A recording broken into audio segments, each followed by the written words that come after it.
Hi, everyone. This is Joshua Hoffman, and welcome to another episode of the Masters in Marketing Agency podcast, where we deconstruct the why and how agency owners found their success and discuss a few things they learned along the way.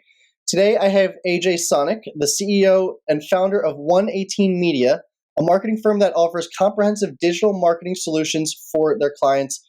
Welcome, AJ. Hey, thanks for having me, Josh. I appreciate it. You know, right before we jumped on, I said there was a few things I was supposed to go, and I did not ask if I said your last name right, which I was supposed to. You did get it right. You know, it's so funny. So many people say that. My favorite is when I go to give my name somewhere, and they try to spell it like the hedgehog, Sonic, and I'm like, nope, just give it your best shot. Try again. But I'm sure that I'm sure in your life you've referenced that. Be like, it's Sonic like the Hedgehog. Tell me, 100%, all the time. Exactly. So I do want to start with a story that you told me prior to this call, which is that one of your professors actually, I guess, told you that you were an idiot for something. So can you give us a little more context? Yeah, more or less. So I had started a business, this business in college, actually, and it was under a different name at the time. We were doing something a little bit different. This was junior year. I was loving what I was doing. I was a TV major at the time. I was very into TV and radio, obviously. And so I had some really great opportunities with some clients. Now, we were growing. We had about 6 clients, and that's a lot, I think, for a full-time college student to do as you're preparing to go into your senior year. They had a very rigorous TV production program. So I had approached a professor and said, hey, listen, I started this business, 6 months ago, a year ago, whatever it was. It's doing really well. I have a really great opportunity to make a lot of money. What can we do as we prepare? I was trying to be proactive. As we go into senior year, your program is really intense. It is nonstop, right? And rightfully so, to prepare you for the real world. I think this school has a top-notch television and radio program, by the way. And I said, what can we do? I mean, if I have to pay more money and I got to split courses up over 2 years, what can we do? And he more or less said, you're stupid for doing this. You have your whole life to make money. Don't waste your time. You're going to fail. I was kind of like, okay, well, I did it. I'm now coming to you for help. Don't you want to make more money here? Like, we could spread these courses over 2 years. So we kind of fast forwarded a bit, and then I got approached by someone in the radio department, the general manager of the station, and he said, you're so talented. What can we do to keep you here? I said, well, honestly, I need you to talk to someone in the TV program and get these courses spread out over 2 years. There's no shot I'm going to be able to do these all in 1 year and run a business and be successful at both. And he tried his hardest. And long story short, they wouldn't budge. And you know what? In a way, good for them. They stuck to, hey, this is our program, and here's how we do it. And good for them because I actually left and really pursued my business. And now we're here having this conversation today. Well said. I don't know if it is. I don't know if I would put it in the bucket of good for them. Like, to me, and the note I wrote is like, it's like, oh, we're Mr. College or Mrs. College, and we're prepping you for the real world. But it's like, no, you're doing it too well. You need to slow down. You need to get this little piece of paper. Yeah. You're supposed to, when you're working with kids, whether it's elementary school, middle school, high school, college, you're working with young kids or young adults, you're supposed to motivate them. And I'm not trying to boost my ego here, but when you have someone this motivated, Sure. that's successful at such a young age, help them. Yeah. They're coming to you, the professor, for guidance and help. They want to stay here. It's not that, hey, I want to drop out. And I didn't drop out, by the way. I left that school and I did go somewhere else. It took me longer. I did get that piece of paper. But I help them, work with them. And I think that's where a lot of schools go wrong, and a lot of professors and teachers go wrong, is they go no, this is the way it needs to be route. This is how it's always been. This is our way, and if you don't follow it, have a nice day. I'm here for guidance. I'm here for education. I'm here for life experiences. I'm here for you to help me grow in the real world. And by the way, yeah, I'm in the real world. It's a year early. Sorry about that, university. But help me. And they And it was really unfortunate. This was my second school. I was at another school for a year. Was coming home a lot. I had another business. I was coming home a lot to work on that. Um, and I really liked this school a lot. And it was a shame that they wouldn't work with me. So to that professor, I've thanked them publicly so many times, and I'm going to thank him once again. If he sees this, thank you. What what was the school you? Let's give credit to the school that said yes to you. Then doing it, part time or whatever you want to call it. What school was Yeah, that? Pace University. They have an online only program, which, by the way, is the most difficult thing I've ever done in my entire life because listen, you can't teach certain things virtually. It's, I think, very difficult to do. They put me in this one program. It was mandatory, this math class, and I am awful at math. It was called Math for Everyday Life. In hindsight, I'm kind of understanding why they did it, but at the time, it was all logic and reasoning and shapes and I'm like, this is what the heck is this? And I was failing the class badly. And I finally kept saying to the professor, "Can I get a tutor? Can I get extra help?" I practically begged for so much help that I think the guy just felt bad and curved all my stuff and passed it. But listen, they worked. I tried. They did get me a tutor, right? Pace did get me tutor. I tried, right? They were willing to work with me. And what I loved about that school is, ironically enough, I never stepped foot on the campus once. They transferred as many credits as they possibly could for me. And what was incredible to me, like I said, is it was all online and you still get a normal degree. Sometimes there's some of those schools where it's an online school and, it says such and such as online school and, maybe jobs or, out in the real world, they kind of look at that and say, okay, well, you didn't really go to college. This was Pace University in New York City. Like, this was not some rinky dinky online institution that's accredited by the state or something. This was a regular university that is, giving regular degrees. And like I said, Josh, it was hard work. It was you really have to be cut out for it. I mean, their tests were amazing. When you had to take a test, you had to do this. A proctor had to video chat with you. You had to show them the entire room around you, your lap, make sure you weren't cheating with notes. They had to take control of your computer screen. They Wow. went all out. It was very intense, and I have to say, I was very impressed. And I'm a techie. I Yeah. was Yeah. very impressed. So something really quick I want to highlight, because maybe you said that you weren't good at math, but obviously you started a successful company, and the quote that came in my head, and I don't know if you'll have a note on this, but I believe it was Albert Einstein, and he said, "If you judge a fish by its ability to climb a ladder, it's going to grow up thinking it's stupid." And I always thought that was really important because everyone has their own skill sets that they were either born with or nature versus nurture. It doesn't matter. You have these skills, and obviously there's other skills in school where you're just not as sufficient. So I don't know if you don't have to have any comments on that, but it made me think of one of my favorite quotes. It's a great quote, and I think, again, going back to the professor at that other university who wouldn't help grow, you're trying to mold someone your way. Mm, And to your point of that quote, you need to kind of not almost judge a book by its cover, right? mm-hmm. Let people be themselves and you help guide them, you help mentor them, you help grow them. I'll give you a great example. It's being a leader, is what it is. I have a side business aside from 118 Media. It's in the entertainment space, and we were setting up for You're a an event. DJ. You should say it. Let's I'm a say DJ. It's a DJ business, it. and so we were setting up for an event last year sometime it was for a wedding, beautiful wedding, and we see a lot of things that go on behind the scenes, brides and grooms or whoever the client is doesn't know about. You had the food services lady yelling at the wait staff after the main meal. If I see salt and pepper shakers, you're going to be hearing from me, blah, blah. And she's yelling at these people. And I looked at the guy one of my DJs who works for me, and I go, that's not a real leader. What is she doing? Yeah. What are they, two?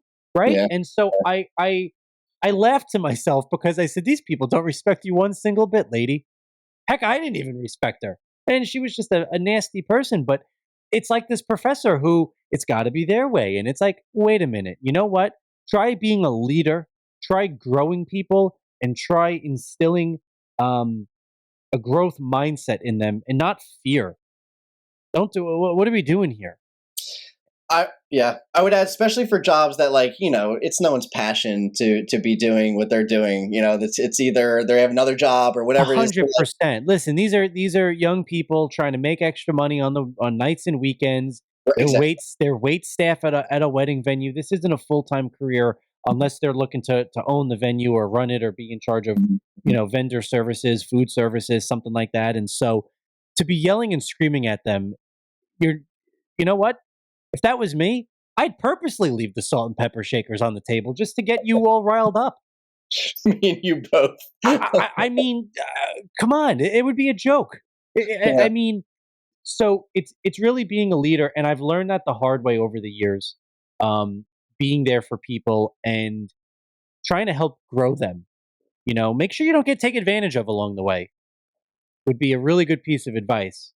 But helping to grow your team and even your coworkers around you. You don't have to be the boss of someone or the manager of someone. You can grow people side by side in the workplace, and I think that's where a lot of people, especially in corporate America, I think a lot of people are maybe afraid to do that, or if they're doing it, it's because they're in it for themselves. They want to get that promotion. They want to grow up the ladder, as you referenced before, right? They want to grow up and get to a better place. And listen, I get that. We all want to make more money. We all want to do better in life. We all want to have achievements under our belt. But you got to grow people around you and grow from them too. Is there anything that you do at your firm that kind of helps that? That's a great question. So for the first few years when we were small, it was myself and one employee, two employees, and then three employees for a long time. And then we would do some, it was very difficult for me. I was young. I didn't really know what I was doing. So I always wanted to make sure everyone was always happy. I tried to buy everyone lunch all the time. And to me, that's not enough. Just kind of buying your way through food. We would As try far to do. as far, by the way. Yeah, it does. But I don't want to be like every, business in America, corporate America, where, oh, we'll buy you pizza Fridays. What Sure. are we doing here? Come on, we could do better than this. So I tried to make it up in other ways. Listen, we couldn't pay top dollar like the New York City agencies at the time, and we couldn't do a lot of that stuff. And so I tried to make it up with, it started off with a quarterly annual end of year dinner, and we'd go out and do something fun afterwards. We'd go to a bar. We did an escape room. We played mini golf. We just did stuff as a team. And from there it grew. We started doing quarterly events, and then we grew our team. We were probably about 6 people, 5 or 6 people at the time when COVID hit. And so, listen, we were remote anyway for the most part. We have dedicated space, but we're digital marketers. We can work. I always kid around when I'm hiring someone. I always say, people make fun of me for it. I don't care if you're sitting on a beach in California, as long as the work's getting done and the phone's getting answered. And it's true to a certain extent. Sure. I've been saying that expression for years. I don't care if you're on a beach, as long as the phone is getting answered, the work is getting done, and the client's happy, and I'm happy. Well, what happened during COVID is everyone was remote. We didn't know what was going on. So I started putting out these stupid, and I mean they were stupid, weekly videos of for 10 minutes every Friday at 4:50. We use Slack to communicate, an online messaging platform for those not familiar with it, kind of like Teams or Skype or something. And so we I'd send out the link to this stupid video, kind of recapping all the great things that happened during the week. But then I'd do something funny. I'd make fun of myself. I'd have a comedian come on as a guest speaker for 5 minutes. I had all these funny things planned out, and we did that for 6 months or so, 9 months, and then I got bored of it. And I said, well, now what are we going to do? We can maybe start going to the office now. And so we came up with, we had an employee at the time. Her and I deviated this plan, and we created this plan called a detox detach. And we did it on Wednesdays. This was in addition to your lunch break, but it was during lunchtime. And what we would do is for a half hour, we would play a game as a team. And it would be sometimes as simple as bingo or something crazy. We found some online gaming platforms that were interactive for the team. And then it started getting funny. The joke was like whoever won the game would get 118 points, or 118 media. So you get these points that don't mean anything. And I'd always kid around and say, oh, I want them to mean something. I want them to mean something. And I came across about a year ago now, maybe a little more than that. I came across, and then at this point, the team kept growing. Now we're a team of 10 in 2023. We're a team of 10. And so I came across this platform called Bonusly.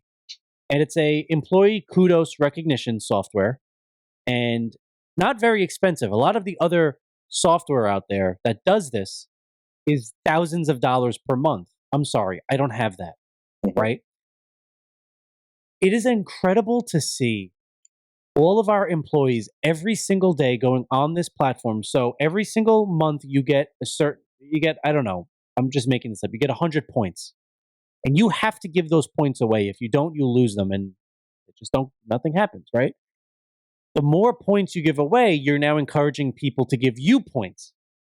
Those points that you get actually can be redeemed for real prizes through this website.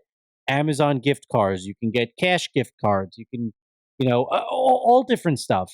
It works worldwide. We actually do have a couple of employees outside of the country.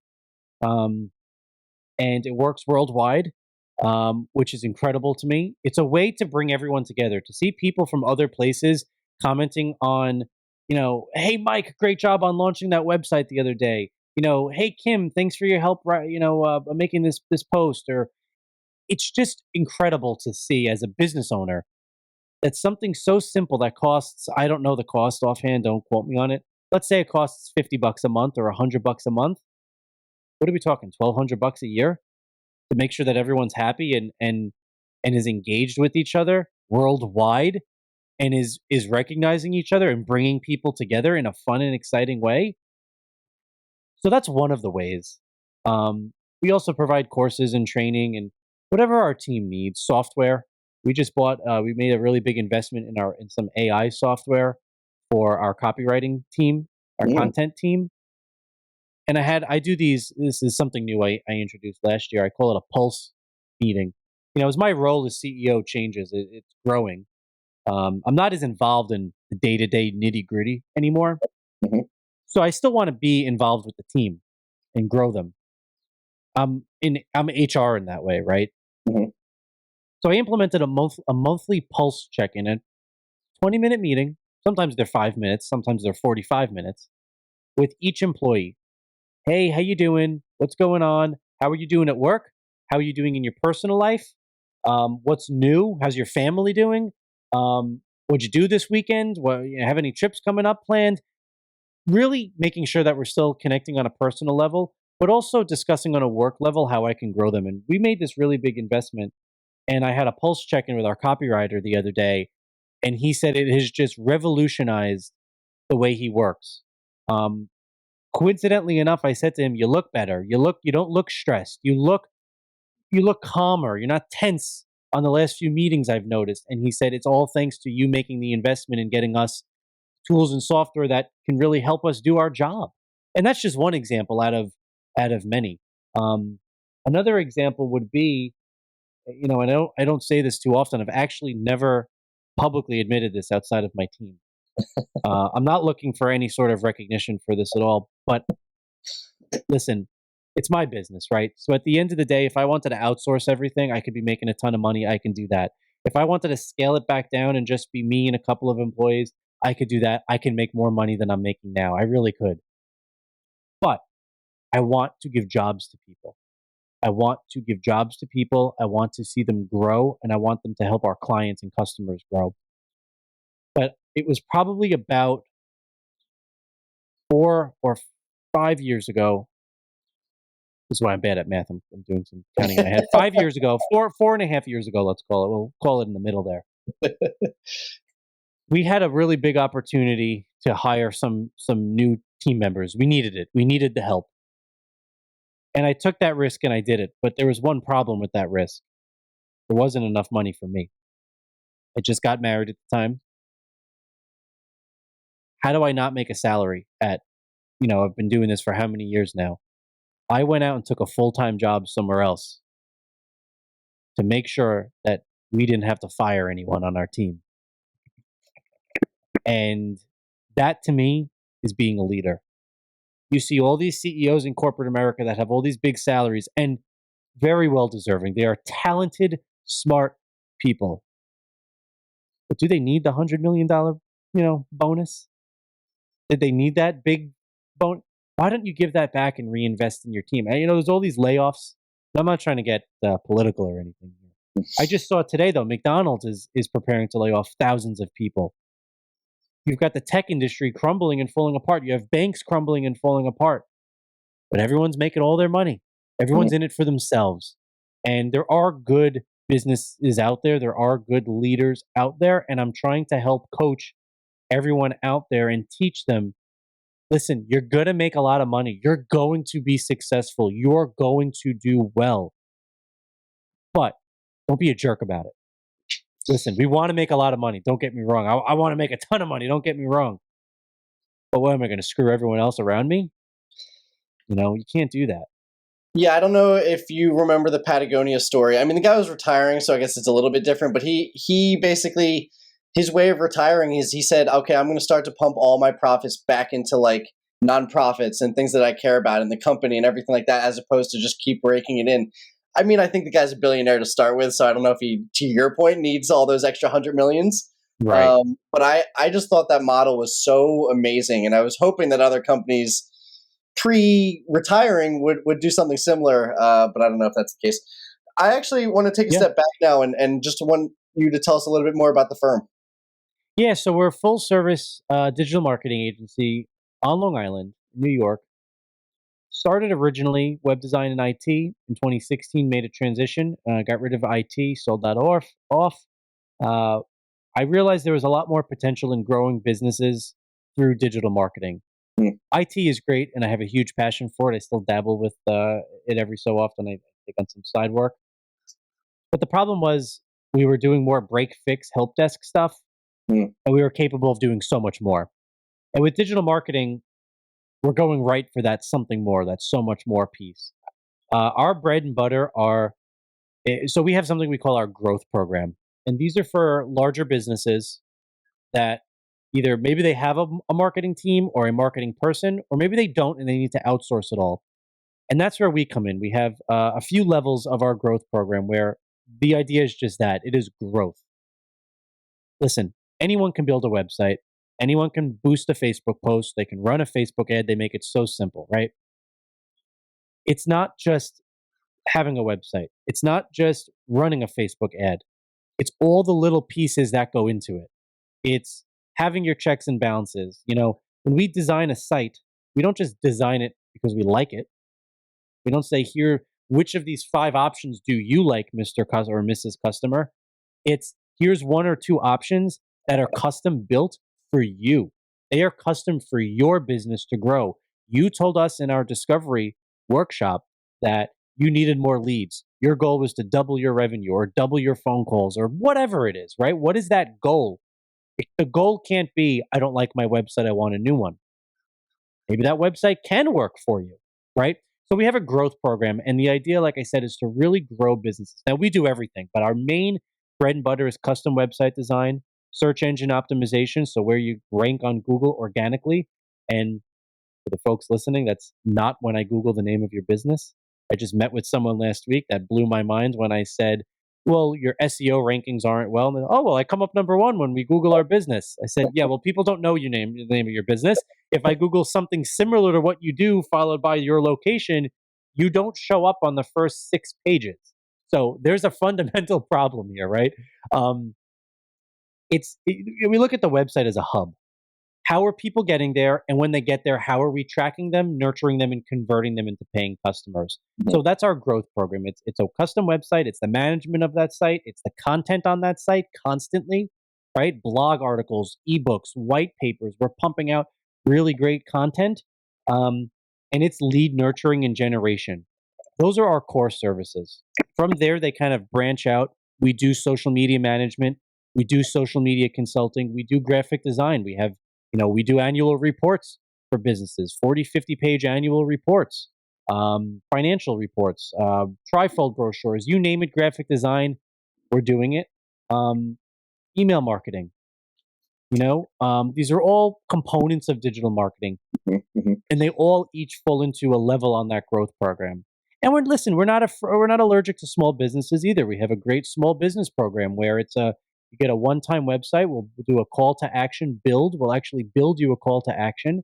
My favorite is I call it the Fortune 500 mindset. There's a lot of small business owners out there, and I'm sorry if anyone listening is one of them, but I want to help break this mold where you don't want to spend a lot of time and money on your marketing and you expect the world to come out of it. And I call them the Fortune 500s because I've worked with those businesses on a retainer model, and they pay nothing and they hound us more than anyone, more than my biggest client who's an energy company, with a parent company in Europe. I mean, let us do our jobs, right? We're the experts. The problem is they've gotten burnt a lot in the past. There's a lot of bad actors out there. One of the reasons I started doing marketing was I was working for another Long Island agency who I won't name, who was charging $20,000 for a custom website, but was making us go and buy a $40 theme on Theme Forest. And I was like, I can't do this anymore. We're lying to people. And unfortunately, there's so many bad agencies out there that are doing that and stringing people along. But for small businesses, we have an accelerator program. It's a jump start. They get a small website. It's still somewhat custom to them. We build them a call to action. But those are our main focal points, is to help a business grow. No matter what size you are, we have some sort of a program, and there's a fit for you. So we've been talking about all the good stuff, and now I want to switch it, and I want to learn where things went wrong. So anything you could highlight in your story of success where things did not go as planned? Yeah, that's a great question. So things not going as planned. I think that's where I really can help a lot of people. So for me, the biggest thing was I tried to do everything by myself. I'm passionate about this business. I'm passionate about every business. I'm passionate about everything I do. And you try to do it yourself. You want it to go so perfect. You put some things in place. You start to hire people. You start to delegate. I can delegate. There's a lot of business owners that have an issue delegating. I'll delegate. You're still checking over their work. You're still doing a lot of those things. And even now, I'm still realizing, hey, I'm a few years behind where I should have been, right? The biggest thing for me that I regret not doing sooner, there's two things. One is hiring a virtual assistant who, believe it or not, doesn't do my appointment calendar scheduling or anything you'd think an assistant does.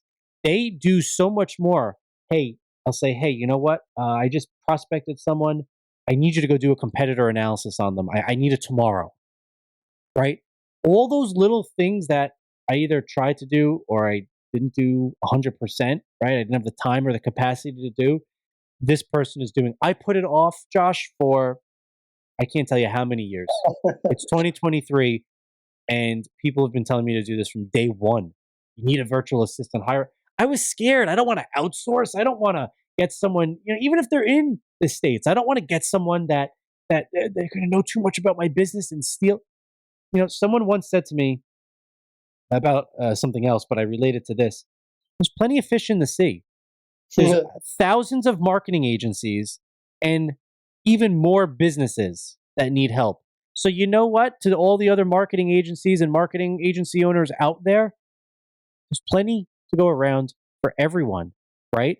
And I realized that because I was so stubborn. So don't be stubborn. That's kind of where I went wrong. Listen to people. You know, I also went wrong in not having any SOPs, not having any standard operating procedures in place. It was all up here. And for my first 2 or 3 employees, it was all up here. We hired someone during COVID who falls directly below me. And I realized after 2 or 3 months of her asking me question after question after question after question, I kept trying to say to myself, why doesn't she get it? What is the problem? Why can't, the other 2 employees that have been, or 3 employees that have been here get it? What is her? Maybe they're not a good fit. What's the problem here, right? I took that step back and realized, you know what? The first 2 employees were here from one was here pretty much from the very beginning. The other one came a year later. The third one kind of just fell into the mix. and got strung along, so they pieced things together. But this person came from this individual had agency experience. They worked abroad for doing marketing abroad for several years. They worked for a huge marketing agency on Long Island. Corporate America burnt them out. Hmm. Hmm. So they came to us, and I'm thinking, why don't they get it? They've got all this experience. It's sometimes you need to do some self-reflecting, right? And I realized we need SOPs. It can't all be up here. It can't be all up here for the other 2, 3 employees either. It all needs to be written out. And it was scary to some of the employees, I think, when I started saying you need to document every single thing you do, because I think they thought they were maybe on their way out. And that wasn't the case. The case was, well, listen, everyone here is a creative, right? We're in the marketing space. They didn't have that business mindset. And I said, no, no, no, listen, God forbid something happens to you tomorrow or you do decide to leave. This should be plug and play, right? The next person should come in and here's all the SOPs for Right. every single client with the nuances. Here's every software. We have spent the last year. It is still a goal of mine. Every day I'm making an SOP for something. And I've realized that was a big mistake is waiting so long. Hmm. Yeah. No, no, I agree. It's something that I never had a normal job, let's call it, so I never understood what an SOP was. And then I heard standard operating procedure in my second startup, because my co-founder went to Penn and she knew the terms. And it was like, oh man, this sounds so corporate, et cetera, et cetera. And no, it turns out to be just, it's something that when you have a question, especially about a process, it allows you to not, ask someone else, or at least start. It gives you a starting spot. Okay, let me start here. Let me review it, and then if I still have questions, I can ask, CEO or whoever it is. Couple questions towards the end. Are you guys looking to hire any positions right now? We're not looking to hire right now. We're looking to be very strategic about the clients that we're taking on, um, especially with our larger clients. For the biggest time we were taking on, we didn't say no to anything. If it was digital, I was like, yeah, we could do it. And I'd go Hmm. back to the team and my web dev. Now we have two amazing web developers. But at the time we had one, and he's like, "What did you do?" I don't know how to. I was like, "I don't know. We'll figure it out. We'll figure it out." And we did, but that wasn't the right way to grow. And so I'm being very strategic now about the types of clients that we're taking on, because we want to make sure that they're a good fit for us, but we really want to make sure that we're a good fit for them Sure, and that sure. they do fit into this growth program. So when you look at like a year over year, I'm a little upset at myself personally. 2020 to 21, we doubled our revenue. 21 to 22, we didn't even come close to that, right? But the reason was we outgrew some of our clients. Mm. I always will never forget my father had said, um, before he had passed, he said, never forget where you came from. And so I don't want to forget where I came from. I don't want to forget about those small clients, but we still have some that we're going to, obviously keep, but there's some that we weren't aligned properly. We just Sure. weren't a good fit for each other. But year after year, they renewed, and it was a struggle for us to try to keep up with that Fortune 500 demand of that small business that was paying us next to nothing. And so that's why we didn't have that growth. So I would love to hire more people. We're going to need more people, but we need to be strategic about the businesses we're taking on first. So we have the money to invest in growing our team and bringing on more people. Sure. No, I think that makes sense. I think that's great. Last question: any book or podcast recommendations? So I'm a part of a mentoring program. I have this book right here actually. I'm not gonna lie, I'm not even halfway through it, and every day I try to read a couple pages. I'm bad at reading, just like I am bad at math. It's called Get Rich in the Deep End, and I'm not trying to promote this program I'm in, but it's by Brent Weaver, who's the founder of You Gurus, who is the mentoring program that I'm in. They were the ones that really, finally I said to myself, hey, I'm paying them all this money every month. I guess I should listen to what they're saying and hire a VA and put in SOPs. And so that was the best thing I could have ever done. It has really gotten us, especially me, to think differently about the people we work with and how we pitch ourselves and offer ourselves. We're not niched quite yet, But at some point, 118 Media is probably going to have a niche that this is the vertical or the industry we're going to work in because we want to be experts with them and grow and flourish that way. I never believed in it. Chapter 1 or chapter 2 here is exactly about that. And it was good to see that Brent even was questioning himself about niching at one point. Mm. It's a really good book. So it's called Get Rich in the Deep End, and it's about committing to your niche, owning your market, and scaling your agency. Um, Really good stuff, and just very motivating. I think. I don't have any other podcast recommendations, um, but that's a good book to read. No, that was perfect. And as we do come up, I do have some movie recommendations. If anyone sure, cares what I've been, I'm sure. just kidding. I'm just kidding. Hey, I'm here for it. Hey, I finally finished Ozark, so I'm proud of myself for that. That's only been out for how many years now? I never got to the end. I know people say it's great, but I Oh, never. you gotta watch it. You gotta everything now. Anytime I see something, I'm like, are they laundering money or what are they doing? You know. Since we're tying movies and books all together, I am in the middle of Quentin Tarantino's book based on his movie, so that's been Okay, excellent. amazing. But I'm like the biggest Quentin Tarantino person. As we do come up to the end of the episode, I just want to really give you an opportunity to mention how people can find you and anything else you'd like to end with. Yeah, awesome. I appreciate it. You can check us out, 118 Media on every social platform. It's ONE, the number 18 and Media. That's because 118 is the number of miles. Long Island is 118 miles long. Yeah, so check us out. We're on every platform, LinkedIn, Facebook, Instagram, TikTok, YouTube. Check us out. We're looking to put more content out there.